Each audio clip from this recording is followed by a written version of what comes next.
기도하는 마음을 가지고 함께 기도드려 주시겠습니다. 오늘 이 아침에 우리가 주님 앞에 또 나왔습니다.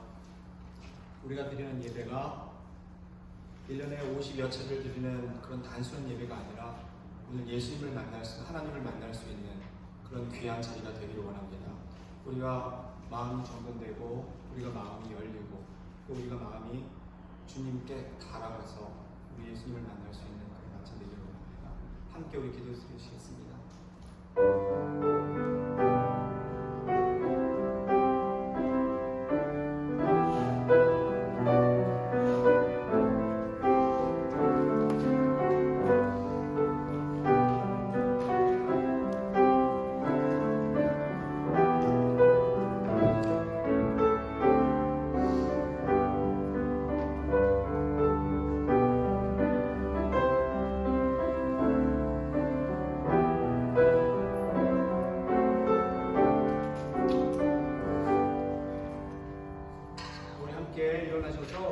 우리 찬양 드리겠습니다.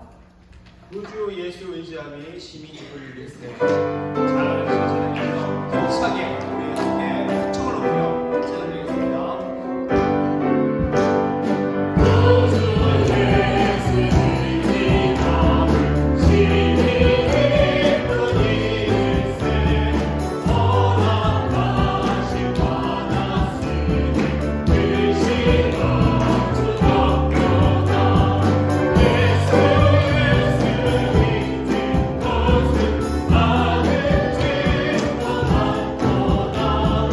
Yes.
세상 끝날까지 우리와 임마누엘로 함께 하시겠다고 약속하신 좋으신 아버지 하나님 감사드립니다. 매일의 삶 가운데 하나님의 함께 하심으로 부족하고 연약하지만 또 한 주간 믿음의 걸음을 걷게 하시니 감사합니다. 새롭게 시작하는 한 주의 첫날 주일에 저희들이 하나님 앞에 나와 예배하며 예배 가운데 하나님의 말씀을 듣고 또 이렇게 세워지기를 원하는 것은 동일하게 세상 가운데 믿는 자로 승리하기 위하여 저희들이 주의 전으로 나왔사오니 하나님 우리의 예배를 받아주시고 하나님께 영광이요 저희들에게 하나님의 은혜와 위로와 능력이 함께하는 복된 예배 시간 되게 인도하여 주시옵소서. 예배 시종을 좋으신 주님께 의탁합니다. 감사드리고 예수님의 이름으로 기도하옵나이다. 아멘. 다 같이 일어나셔서 찬송가 1장 하나님께 찬양드리겠습니다.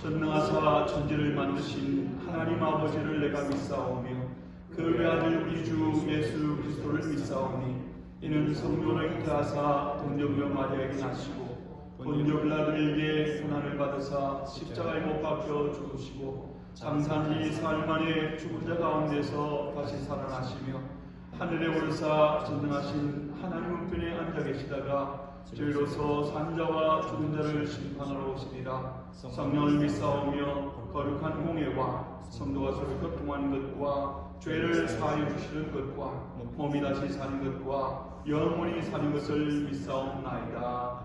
아멘. 이 시간 예배를 위해서 전지국 장로님 기도해 주시겠습니다.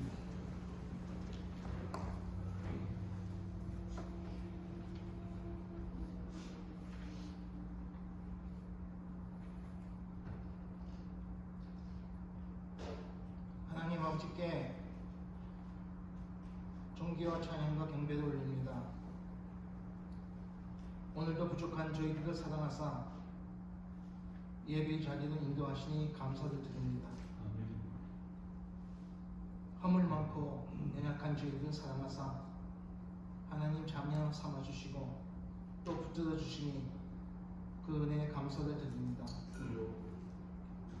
오늘도 거룩한 주일을 맞아 한자리에 모여 하나님을 찬양하며 예배하오니 저희들의 예배를 받아주시옵소서. 아멘. 지난 한 주간의 삶을 주님께 회개합니다. 크리스천으로 마땅히 살아야 할 삶을 살지 못했습니다. 하나님을 기쁘게 하는 것보다 저희들의 생각과 뜻대로 살았음을 고백합니다. 이 시간 저희들의 죄를 고백하오니 용서하여 주시고 하나님만을 사랑하는 시간이 될 수 있게 은혜를 베풀어 주시옵소서. 아멘. 이곳을 맞아 저희 한마음교회가 다시 한번 일어나기를 원합니다. 아직도 코로나 중이지만 주저앉아 있지 말고 다시 일어나 하나님을 향한 열정과 사랑의 작은 불씨가 다시 타오르게 하옵소서. 어려운 때일수록 하나님이 더 함께 하심을 굳게 믿습니다. 아멘. 예배가 회복되며 성령 주망으로 예배 참석에 게을리지 않게 하시고 날마다 주님의 말씀을 묵상하고 실천하는 삶이 되게 하소서. 또한 하나님께서 주일 학교도 붙들어 주셔서 새로운 사역자가 빨리 부임할 수 있도록 친히 인도하여 주시옵소서. 또한 성장하여 다음 세대가 세워지기를 또한 기도합니다. 저희들의 기억 속에서 멀어져가는 우크라이나도 주님께서 하루빨리 역사하셔서 전쟁이 종식되기를 기도드립니다. 하나님께서 한번 주신 고귀한 삶, 그들의 선택이 아닌 태어나 보니 우리 불쌍한 북한 동포들 국민이 여겨주셨고 자비의 하나님께서 강권으로 역사하시기를 소망하고 또한 간절히 기도드립니다. 저희들이 좋은 목적이신 목사님 양육관에 강건하게 하시고 권능을 주셔서 저희들에게 큰 은혜와 삶의 새로운 변화가 되게 친히 인도하여 주시옵고 저희들이 기도를 들으시고 저희들이 강구의 귀를 이어서 주의 진실과 의로 응답받게 도와주시옵소서. 이 모든 말씀 저희들과 하신 귀하신 예수님의 이름으로 간절히 감사 기도드립니다. 아멘.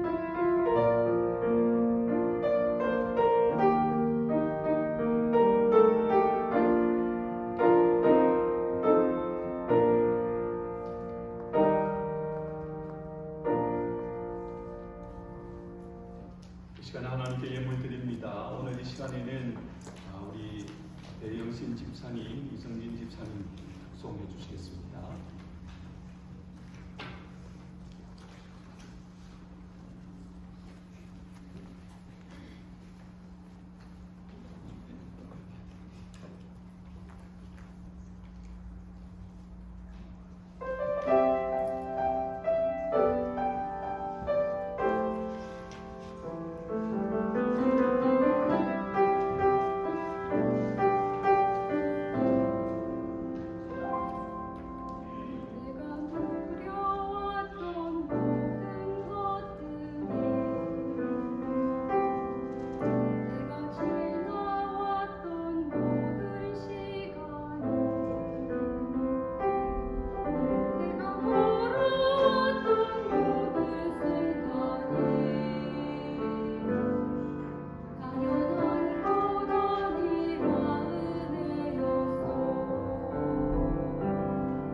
모든 것이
기도하겠습니다. 사랑의 아버지 하나님, 감사합니다.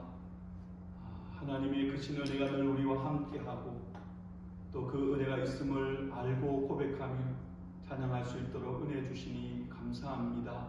우리의 삶 가운데 이 은혜로 인하여 모든 삶을 넉넉히 이기고 또 도우시는 하나님의 손길들 날마다 경험하고 내게 주어진 모든 것 하나님의 은혜의 손길로 주어진 것임을 고백하며 즐겨드리는 저희들 되게 하시고 이 시간에도 예배 가운데 동일한 마음으로 하나님 예물 드리오니 우리의 모든 드리는 종류의 예물 받아주시고 또 예물을 통해서 하나님께 영광이 되며 우리의 삶의 모든 것 하나님의 은혜의 손길 가운데 살아감을 날마다 인정하고 고백하며 경험하며 사는 믿음의 지체들 다들 되게 인도하여 주시옵소서. 감사드립니다. 예수님의 이름으로 기도하옵나이다. 아멘. 하나님의 말씀 같이 보겠습니다. 하나님 말씀은 신약 성경 고린도후서 12장 7절부터 10절의 말씀입니다. 제가 가진 성경 신약 299페이지 고린도후서 12장 7절부터 10절까지 말씀입니다. 하나님의 말씀 제가 봉독해 드리겠습니다. 여러 계시를 받은 것이 지극히 크므로 너무 자고하지 않게 하시려고 내 육체에 가시 곧 사단의 사자를 주셨으니 이는 나를 쳐서 너무 자고하지 않게 하려 하심이니라. 이것이 내게서 떠나기 위하여 내가 3번 주께 간구하였더니 내게 이르시기를 내 은혜가 네게 족하도다. 이는 내 능력이 약한 데서 온전하여 줌이라 하신지라. 이러므로 도리어 크게 기뻐함으로 나의 여러 약한 것들에 대하여 자랑하리니 이는 그리스도의 능력으로 내게 머물게 하려 함이라. 그러므로 내가 그리스도를 위하여 약한 것들과 능력과 궁핍과 핍박과 곤란을 기뻐하노니 이는 내가 약할 그때에 곧 강함이니라. 아멘. 이 시간 열려온 성가를 하나님께 찬양드리겠습니다.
여러분들 기도하겠습니다. 하나님 감사합니다. 믿음으로 말미암아 우리를 구원하여 하나님의 자녀 삼으시고 또 이 땅에 사는 날 동안 하나님 우리가 받은 이 구원의 소망을 인하여 믿음의 경주자 되게 하심을 감사합니다.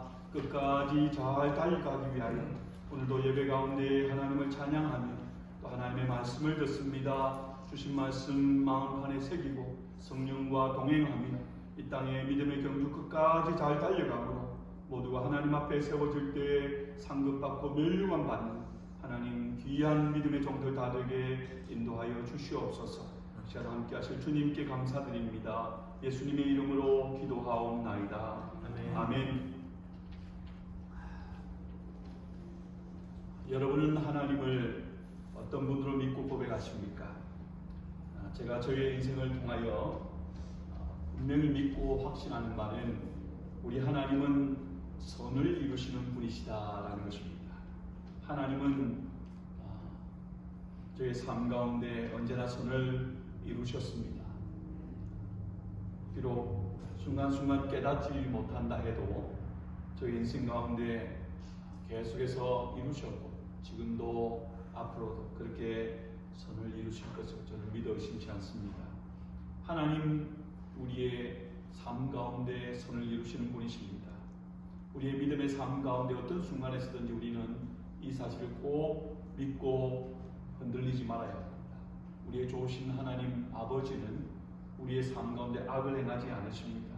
언제나 선을 이루십니다. 우리 한 사람 한 사람 이 땅 가운데 존재하는 그 많은 사람들 한 사람 한 사람에 대한 계획을 가지고 계시고 그 계획을 이루시고자 하는 당신의 뜻이 있습니다. 근데 문제는 무엇이냐면 하나님이 당신의 계획 가운데 이 선을 이루어 가시는데 그것을 우리가 다 알 수 없다는 겁니다. 우리 생각에는 편안하고 행복한 길로만 인도해 주시면 좋겠는데 많은 경우에 그렇지 않지요. 여러분 하나님께서 우리를 사랑하시고 우리의 삶 가운데 선을 계획하시고 이루시기를 원하시는데 왜 우리의 삶에는 그렇지 못한 일들이 많아 보이는 걸까요?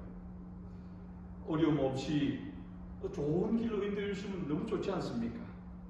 근데 우리가 생각하는 대로 편안하고 행복한 길로만 인도하시는 것이 아니라 그렇지 못한 많은 경우 이것은 하나님의 선한 뜻이 아닌 것 같은데 느껴지는 그런 삶으로 인도하는 것 같아도 거기에는 너무 분명한 당신의 뜻이 있고 그리고 온전히 하나님의 뜻을 선을 이루시기 위해서는 우리가 생각하는 그 길로만 하나님이 인도하셔서는 안 되는 것입니다. 여러분 우리가 다 자녀를 키워보셨죠. 자녀가 장성해서 또 자녀가 가정을 이루고 또 자녀의 자녀를 두고 근데 여러분 어릴 적에 우리의 자녀들 양육할 때를 한번 생각해 보십시오. 정말 사랑하고 모든 것을 희생하고 내어줄 만한 그런 내 자녀들인데도 불구하고 어떻습니까? 무슨 일을 하든지 어떤 일을 하든지 무조건 잘했다고만 하셨습니다. 분명히 아이가 잘못된 어떤 일을 했습니다. 누가 봐도요. 근데 그것을 행했고 또 그것을 하고자 막 때를 쓸 그때에 여러분 어떻습니까? 아이고 내 새끼 잘한다. 무조건 칭찬하면서 떼쓰는 걸 원하는 걸 다 들어주셨습니다. 그렇게 하지는 않으셨을 거예요. 우리가 사랑하는 자녀인데도 그렇게 하지 않은 것은 정말 사랑하는 자녀가 잘 자라는 정말 그런 자녀가 되게 하기 위해서 그렇게 하신 거죠. 마찬가지입니다. 하나님이 우리를 인도하실 때도 동일합니다. 우리 생각에는 이 길로 가고 이것이 이루어지고 이렇게 되어지는 거예요. 그렇게만 우리를 하나님 인도해 주시면 좋겠는데 많은 경우는 그렇게 하지 않으십니다. 아주 다양한 방법들로 우리를 인도하시는데 그 중에 또 하나님이 많이 사용하는 방법 중에 하나가 고난이라는 방법입니다. 여러분 우리의 삶 가운데 하나님 괴로움을 주십니다. 아픔도 주십니다.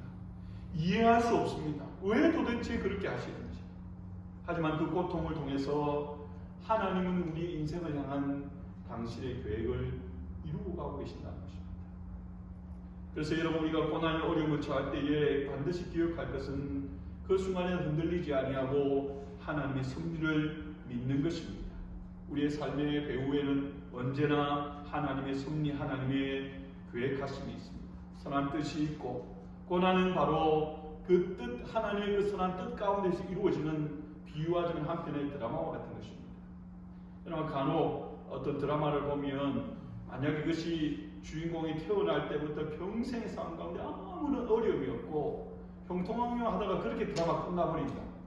그러면 여러분 거기에는 아무런 재미나 감동이나 교훈도 없습니다. 짧은 그냥 재미를 위해서 하나를 만든 것 같아도 나름대로 작가들은 엄청 고민하면서 거기에 어떤 재미나 감동이나 교훈이나 여러 가지 것들을 주기를 원하는 거예요. 그냥 우리는 그냥 지나가는 시간을 쑥 보고 지나갔지만 그 가운데는 작가들이 그런 의도를 가지고 또 그런 것들을 파악할 때에 더 큰 재미들이 나타나게 되어지는 거죠. 우리의 삶에 동일하게 하나님은 고난을 통하여 섭리 가운데서 우리가 하나님의 지혜와 능력을 경험하기를 원하고 나를 향한 하나님의 사랑을 발견하기를 원하십니다. 하나님은 고난을 통해서 우리의 인생 가운데 참 선을 행하기를 원하시고 더 큰 은혜를 베풀고자 하시는 겁니다. 오늘 본문의 내용은 여러분 우리가 너무나 잘 아는 내용이죠. 사도 바울이 자신의 삶 가운데 있었던 부분에 대한 고백인데 자신의 육체에 가시가 있었다 그렇게 말합니다. 아픔이 있었고 고통이 있었단 말이죠. 아픔이고 고통이고 감추고 싶은 것인데 사도 바울은 그렇게 하지 아니하고 오히려 이것을 드러내놓고 자랑을 하고 있습니다. 왜냐하면 자신에게 있는 그 가시를 통해서 하나님의 더 큰 은혜를 경험했다는 거예요. 이것이 바로 여러분 우리 인생의 고난이나 고통을 통해서 이루어지는 하나님의 섭리요 하나님의 은혜입니다. 여러분 바울의 생애를 한번 생각해 보십시다.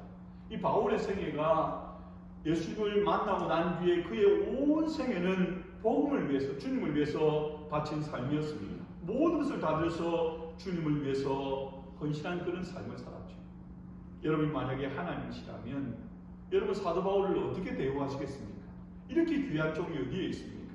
자신의 온 생애를 다 들여서 주님을 위해 복음을 위해 헌신했으니까 최고로 좋은 대접을 하고 좋은 것을 주고 싶지 않으시겠습니까? 근데 여러분 이상하게도 우리의 기준으로 보면 바울은 우리가 생각하는 복이라고 하는 것, 편안함이나 좋은 것이라고 하는 것은 받지 못했습니다. 그는 누구보다 부유함도 없었고 건강도 없었고 명예도 없었고 아무것도 없었습니다. 오히려 많은 사람들로부터 많은 것들을 누리려 함에도 불구하고 성경을 보면 더 많이 비난을 받았고 고난을 당했고 핍박을 받았습니다. 그리고 거기에다 결정적인 한 가지가 오늘 본문에서 사도 바울이 고백하는 자신의 몸에 육체의 가시가 있었다. 육체의 가시란 여러분 가시는 뭡니까? 몸을 막 찌르는 거죠. 사람마다 고통의 단계가 다 다르겠지만 미국에서는 통증으로 병원을 찾아가면 의사가 꼭 묻는 게 있죠. 네가 아픈 게 1부터 10이면 어디쯤이냐. 그래서 처방을 해주지 않습니까? 그런데 여러분 그것이 뭐 9나 10이라고 생각해 보십시다. 그 고통이 잠깐 동안 있는 게 아니라 계속해서 있는 거예요. 아무리 긍정적인 사람이고 아무리 잘 인내하고 밝은 사람이라도 그 얼굴이 환할 수가 없을 거예요.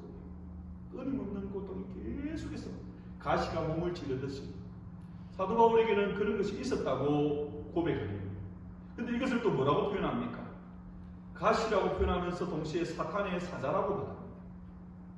사탄의 사자라고 표현하는 이유가 뭘까요? 우리가 분명히 아는 것은 사탄이 이 땅 가운데서 공중의 권세 잡아 역사하는 이유가 있습니다. 사탄이 역사하는 건 누구냐 그러면은 하나님의 일을 방해하는 거예요. 그렇죠? 죄 가운데 추구하는 영혼들이 복음의 빛으로 나오지 못하도록 역사합니다. 구원받은 하나님의 사람들이 이 땅 가운데 하나님과 동행하지 못하도록 하고 하나님께로부터 받아 누리는 그 은혜와 복을 누리지 못하도록 계속 방해하는 역할이 사탄이 하는 거예요. 그러면 사도 바울이 이 가시를 사단의 사자로 표현하는 것은 그냥 단지 너무 고통스럽고 힘들다 자신의 육신의 고통만을 이야기하는 게 아니라 핵심은 사도 바울의 삶이 어떤 삶을 살았습니까? 주님을 위한 삶을 살았습니다. 복음을 위한 삶을 살았는데 자신에게 있는 가시가 그것에 방해가 되었다. 단지 내 육신의 고통만 되는 게 아니라 주의 일에 방해가 돼요. 그러면 여러분 이 바울에게 있었던 가시가 뭘까요? 끊이지 않는 고통. 학자들은 여러 가지로 연구를 합니다. 가장 많이 이야기하는 것 중에 한 가지가 사도 바울이 예수님을 핍박하다가 다메섹 도상에서 주님을 만났잖아요. 그 만났을 때에 강한 빛으로 말미암아 일시적으로 눈이 멀게 되었습니다. 그리고 그 이후에 고침을 받았는데 이것이 너무나 강렬한 빛을 쐬었기 때문에 그의 평생에는 눈병이 있었다. 안질이. 그것이 계속해서 여러분 눈이 뭐 침침한 것도 우리가 힘든데 막 눈에 막 예를 들어 진물이 나고 그렇게 고통스럽다고 생각해 보십시오. 그러면 그것도 한 가지의 가시가 될 수 있겠죠. 그래서 많은 학자들은 그것이라 말하는 사람이 있고, 또 하나는 여러분 그 교회사를 보면 사도 바울에 대한 어떤 인물도 같은 게 나오는데 육신적으로 별로 볼품이 없습니다. 키도 작고 머리도 벗겨지고 하여튼 뭐 외모도 사람들이 주목을 끌 만한 게 없어요. 그래서 그의 그러한 부분들이 바로 육체의 가시다. 그렇게 표현한 사람도 있고. 근데 요즘에 와서 신학자들이 많이 주장하는 것 중에 한 가지가 간질이라고 합니다. 간질병. 여러분 간질병 어떤 게 요즘에는 우리가 잘 볼 수 없지만 옛날에는 학교에서 그런 경우를 간혹 한 번씩 보지 않습니까? 이것을 이게 왜 사도 바울이 사도의 사자라고 표현할 때에 사람들이 바울에 있는 가시가 이것이라고 말하는 그런 이유가 뭐냐 그러면 그 당시에 사람들이 그렇게 생각했다는 거예요. 이것은 사탄이 주는 병이다. 사람들이 갑자기 발작을 하고 막 눈물 지고 그런 모습들을 보면서 여러분 우리가 막 뭔가 갑갑하고 덮어 씌워지면 막 벗어나려고 몸부림치지 않습니까? 이 간질병은 그 당시 사람들이 생각하기에는 마귀가 사람들의 머리에 보자기를 덮어 씌워버린다는 거예요. 꼼짝 못하게. 그래서 그것을 벗어나려고 막 몸부림치는 것이 바로 이 간질병이라고 그렇게 이해를 합니다. 그래서 사탄의 병이라고 사탄의 사자라고 불렀다는 거예요. 근데 여러분 우리가 지금 생각할 것은 이게 무엇인가가 중요한 게 아닙니다. 무엇인가가 중요한 게 어떤 종류의 가시가 자식에게 있었는가 이거다 저거다가 중요한 게 아니라 왜 이런 일이 있었냐 하는 게 중요한 거예요. 왜 있었는가? 여러분 우리 생각에는 아무리 생각해도 바울에게는 이런 고통이 없어야 합니다. 전적으로 하나님을 위하여 사는데 하나님 건강도 주시고 필요한 물질도 주시고 사람도 붙여주시고 우리가 그렇게 기도 많이 하지 않습니까? 없는 게 훨씬 더 효과적이지 않습니까? 건강하면 더 많이 더 활동적으로 그렇게 할 수 있는데 왜 이런 일이 있어야 합니까? 때로 우리의 삶 가운데 여러분 그렇게 단식 아닌 단식을 할 때 있습니다. 하나님 왜 내 삶 가운데 이런 일이 있습니까? 다른 사람은 다 괜찮은 것 같은데 왜 내게만 하나님 이런 가시가 있습니까? 어려움이 있습니까? 없으면 좋겠지만 사람마다 다 있습니다. 우리가 생각하는 그거는 뭐 그게 무슨 가시야 그럴지 모르지만 여러분 1부터 10의 고통을 이야기할 때에 2도 3도 고통이잖아요. 9나 10의 고통을 당한 사람은 그게 뭐 아무것도 아니야 말할 줄 모르지만 누구나 자신이 당한 것은 그리고 그것을 극복하기 힘든 고통일 수가 있습니다. 사람마다 다 그런 게 있습니다. 없으면 좋겠는데 있습니다. 왜 있습니까? 그것을 여러분 묵상할 수 있어야 합니다. 바울은 자신에게 있는 이 가시로 인하여 좌절하지 않았습니다. 누구 때문에 생겨났다고 원망하나 불평하지도 않습니다. 그 문제를 안고 하나님 앞으로 나와 하나님께 기도합니다. 하나님께 자신에게 있는 그 가시를 제게 해달라고 간절히 성경에 3번 기도했다고 합니다. 이 3번은 여러분 전에도 제가 말씀드렸지만 하루 이틀 3일 혹은 한 번, 두 번, 3번 그렇게 딱 3-4번 기도했다는 말이 아닙니다. 하나님 앞에 간절한 소망을 두고 기도할 만큼 기도했다는 거예요. 간절함으로 하나님 앞에 하나님 내가 하나님을 위하여 살고 있지 않습니까? 내 남은 모든 삶도 그렇게 살기를 원합니다. 그런데 이게 방해가 됩니다. 만약에 여러분 간지럽다고 한번 생각해 보세요. 막 주의 복음을 전하다가 갑자기 그 일이 생기지 않습니까? 그러면 그 복음이 듣는 사람들에게 어떻게 되겠습니까? 하나님 이런 일이 없어야 되잖아요. 간절히 하나님 앞에 소망을 두고 기도하고 하나님의 응답을 기다립니다. 우리 가운데 있는 가시나 아픔이나 고난이나 어떤 종류의 어려움들이 우리 가운데 오는 이유는 뭐냐면 하나님이 우리를 기도의 자리로 부르는 초점이죠. 하나님을 의지하라는 겁니다. 하나님께 맡기고 기도하라는 겁니다. 하나님은 우리 모두를 향한 당신의 선한 뜻을 가지고 계시고 계획을 가지고 계십니다. 그래서 기도하며 바울처럼 하나님 응답을 기다릴 줄 알아야 합니다. 근데 여러분, 바울의 경우는 조금 다릅니다. 많은 경우에 우리의 연약함과 아픔을 놓고 하나님 앞에 기도하면 하나님 우리를 긍휼히 여기시고 우리의 기도를 들으시고 우리를 이렇게 세워주십니다. 근데 사도 바울의 경우에는 그렇게 간절히 기도했는데 그 가치가 제거되지 않습니다. 바울의 기도의 능력이 우리보다 못합니까? 그렇지 않습니다. 바울은 기도의 능력이 있는 사람입니다. 예수님의 공생의 사역처럼 사도 바울이 다니는 곳에서 그렇게 기도할 때에 놀라운 기적과 능력들이 나타납니다. 그런데 자신을 위하여 하나님 앞에 간절함으로 기도하는데 그게 그대로 남아있는 거예요.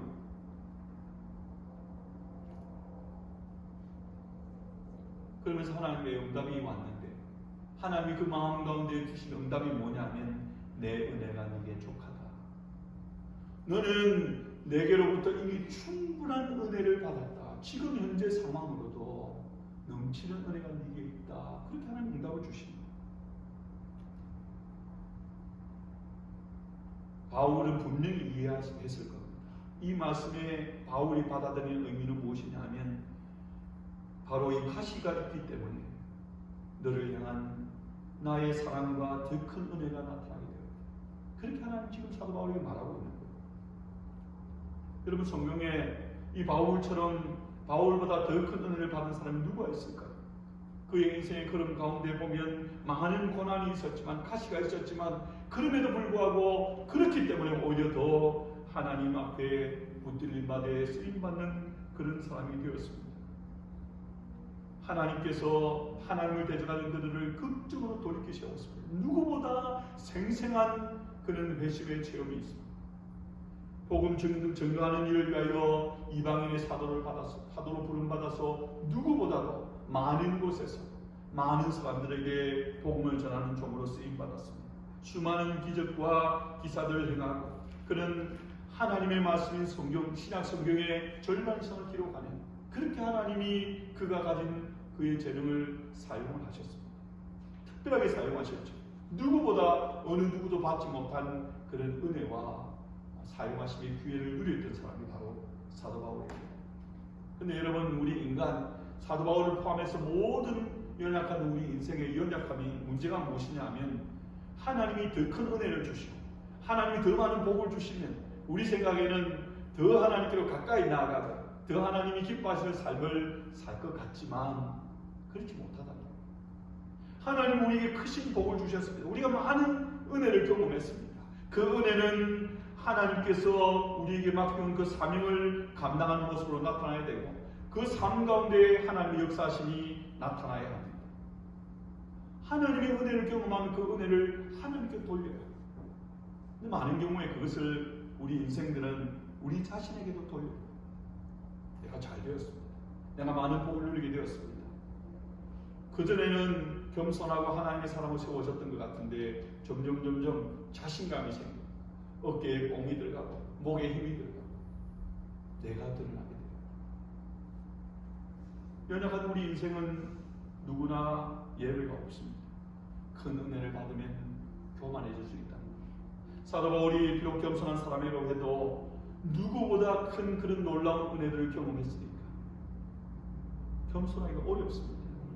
그래서 하나님께서는 이 사도 바울을 계속해서 사용하시기 위하여 교만한 자를 사용하지 않으시잖아요. 사용하기 위하여 그를 겸손하게 만드는 역사가 필요했는데 그것이 바로 그의 육체의 가시였다.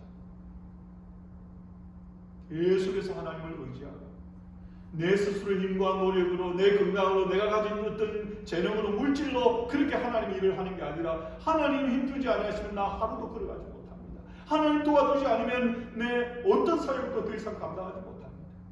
날마다 하나님을 간절히 붙들게 하기 위하여 그 하나님의 은혜의 능력을 경험하기 위하여 그 육체 가운데 가시를 허락해 주셨다.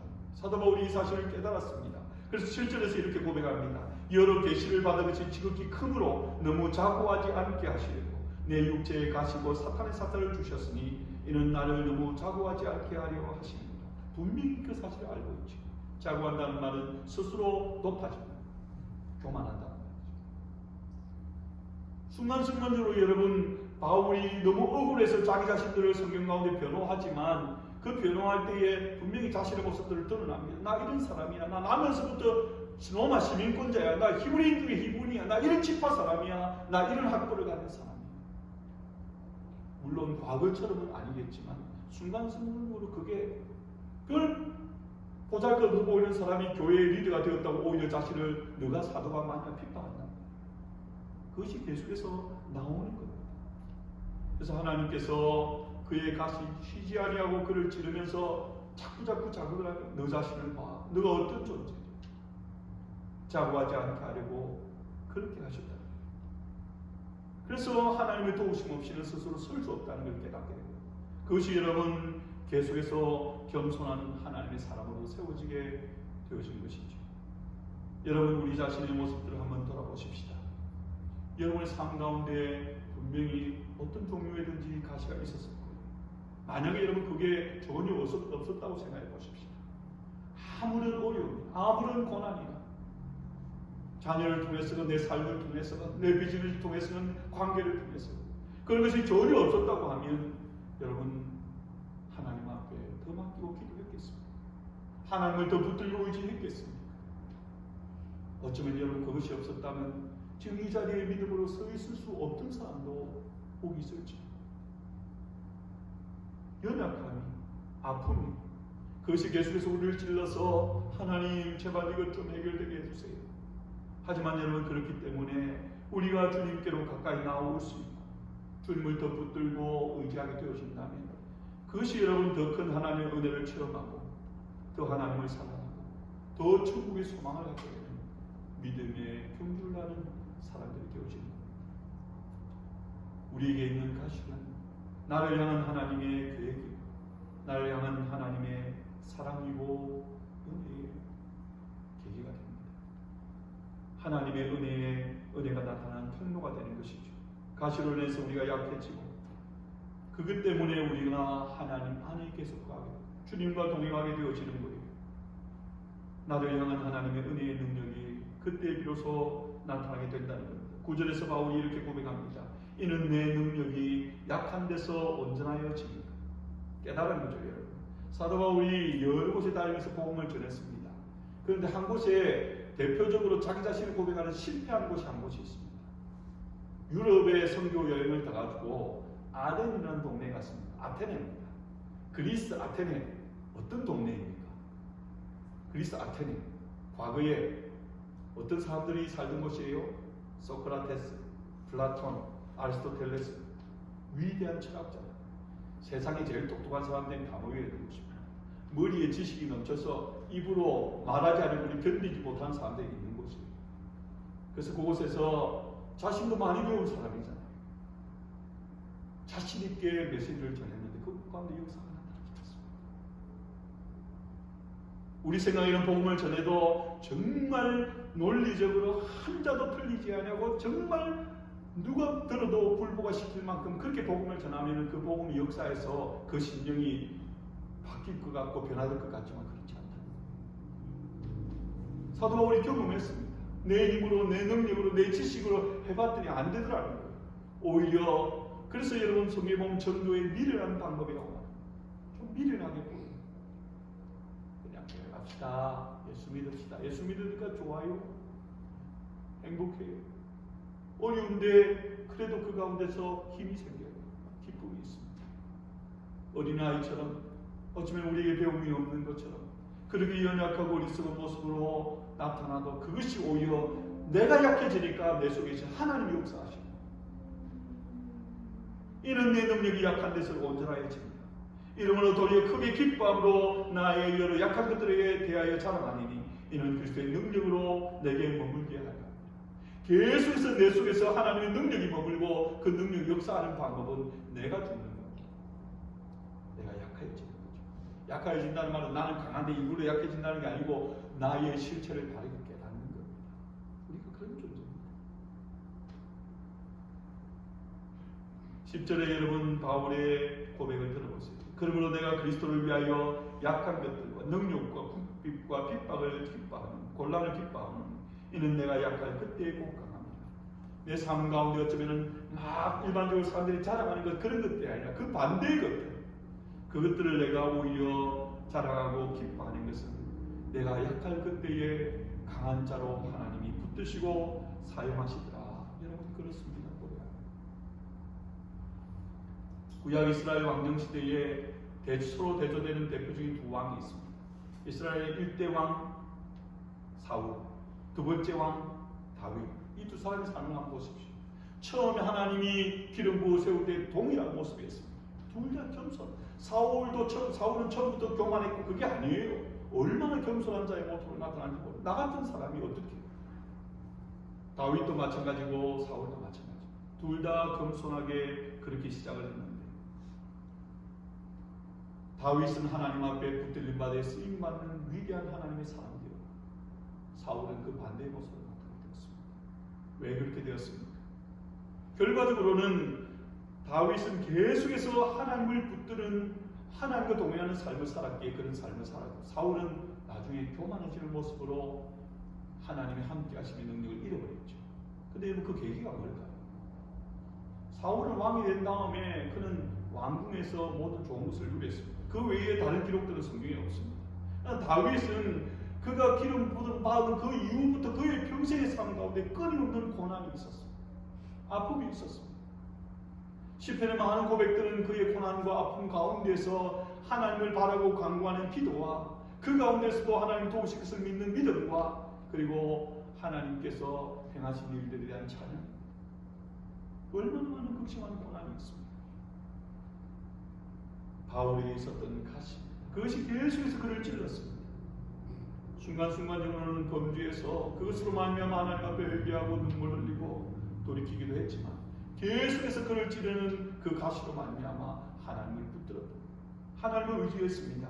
그랬더니 나중에는 그는 하나님의 마음에 합한 왕이 되었습니다. 내 마음에 정말 합한 사람입니다.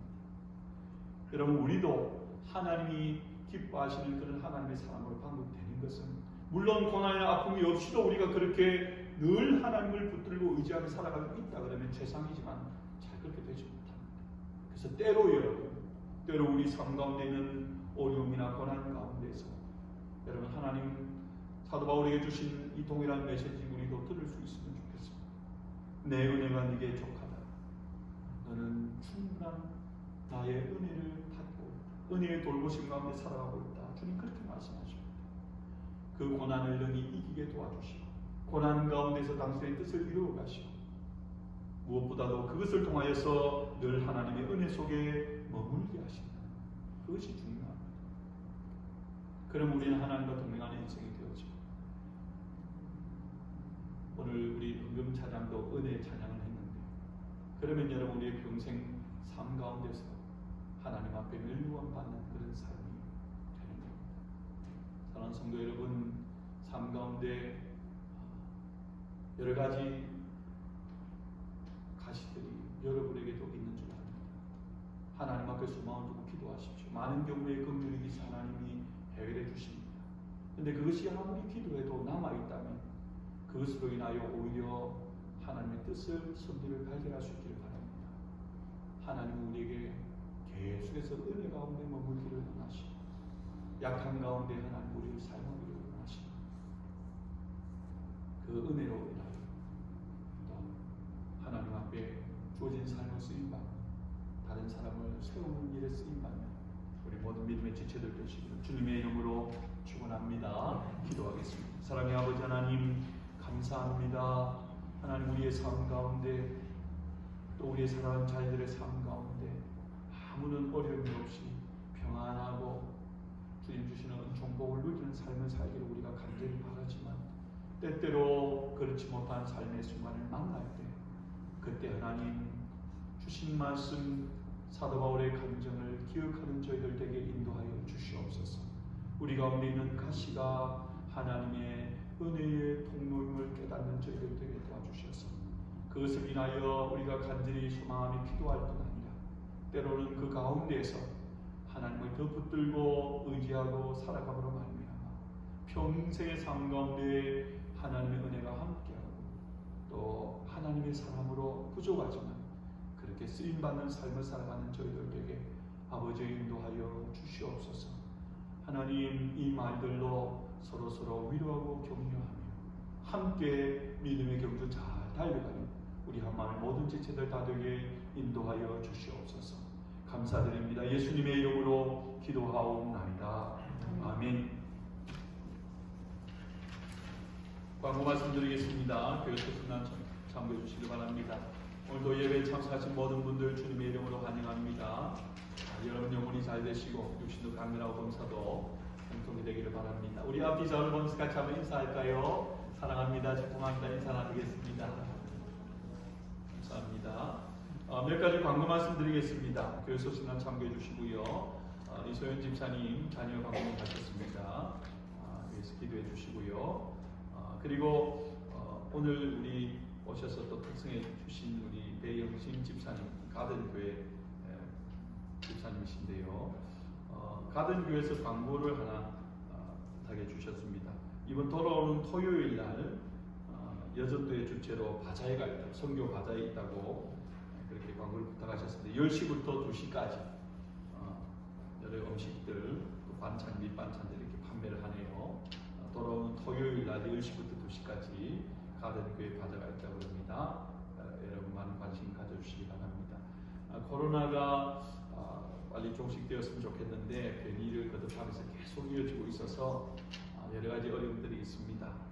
여러분 우리 자신의 건강도 잘 챙기시고 또 성도들 건강을 위해서 또 어렵다는 가정을 위해서도 여러분 기도해 주시기 바랍니다.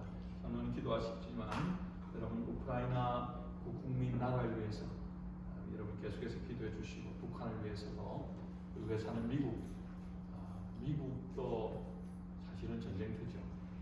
그죠? 날마다 여러분 통상하고 있습니다. 참 마음이 아픕니다. 좀 바뀌어졌으면 좋겠는데 안전한 것은 아무것도 없습니다. 교회 안은 아니고 교회 마당에서도 총싸움이 있었대요. 보니까 학교에서 쇼핑몰에서 참 미국을 위해서도 지도자들이 바르게 세워져서 정말 다른 곳으로 힘과 부를 과시하는 나라가 아니라 하나님 은총 주셨으니까 하나님 앞에 쓰임받는 나라와 민족 지도자가 되기를 기도해 주시고 조국 한국을 위해서도 여러분 그렇게 기도해 주시길 부탁을 드립니다. 하나님 말씀 더 사모하고 가까이 하는 믿음의 지체들 다 될 수 있기를 바랍니다. 그리고 오늘 이제 만나봐야 되는데 우리 사역자를 위해서 여러분 유수 아이들 주일학교에서 계속 기도해 주시는데 오늘 우리 그 인터하이라고 미션 단체, 평신도 미션 선교 단체인데 사역자가 없는 교회에 평신도 사역자들 부부들을 파송을 해가지고 예배 인도하고 하는 분들이 저희 몇 달 전에 요청을 해가지고 오늘 왔습니다. 만나보고 서로가 이제 맞으면 다음 주부터 와서 그 일들을 해줄 텐데 일단은 우리가 그렇다고 해도 우리가 또 사역자가 필요하니까 사역자를 위해서 계속 기도해 주시고 여러분 그렇게 관심 가져주시고 오늘 간식 같은 거 준비해서 미팅을 할 거예요. 여러분 위해서도 기도해 주시기 바라고 우리 주일학교와 유수 아이들을 위해서도 믿음 가운데 아이들이 이런 게 떨어지지 않도록 위해서 여러분 관심과 기도 부탁을 드립니다. 우리 같이 찬송하십시다. 찬송가 400장, 새 찬송 406장, 새 찬송 300장.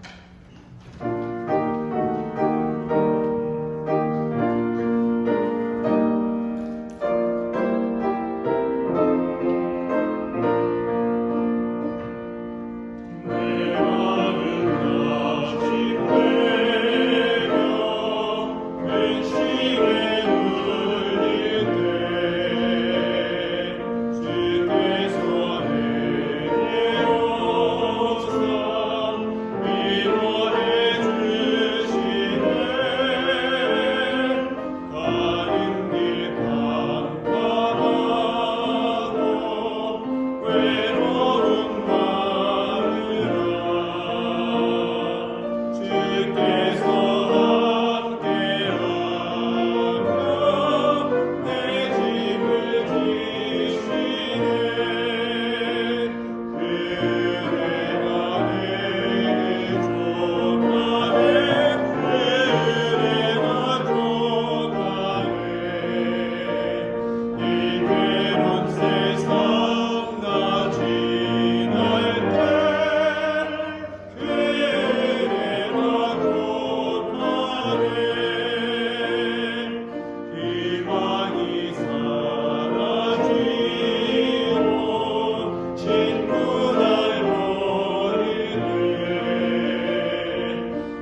하나님 아버지의 크신 사랑하심과 성령의 교통하심과 위로하심이 내게 주어진 은혜가 충분하고 만족스러움을 기억하고 모든 순간에 하나님을 붙들므로 말미암아 날마다 승리하고 영광 돌리며 이 땅 가운데 쓰임받는 삶을 살기 원하는 모든 주의 백성들 머리 위에 이제부터 영원토록 함께 있을지어다. 아멘.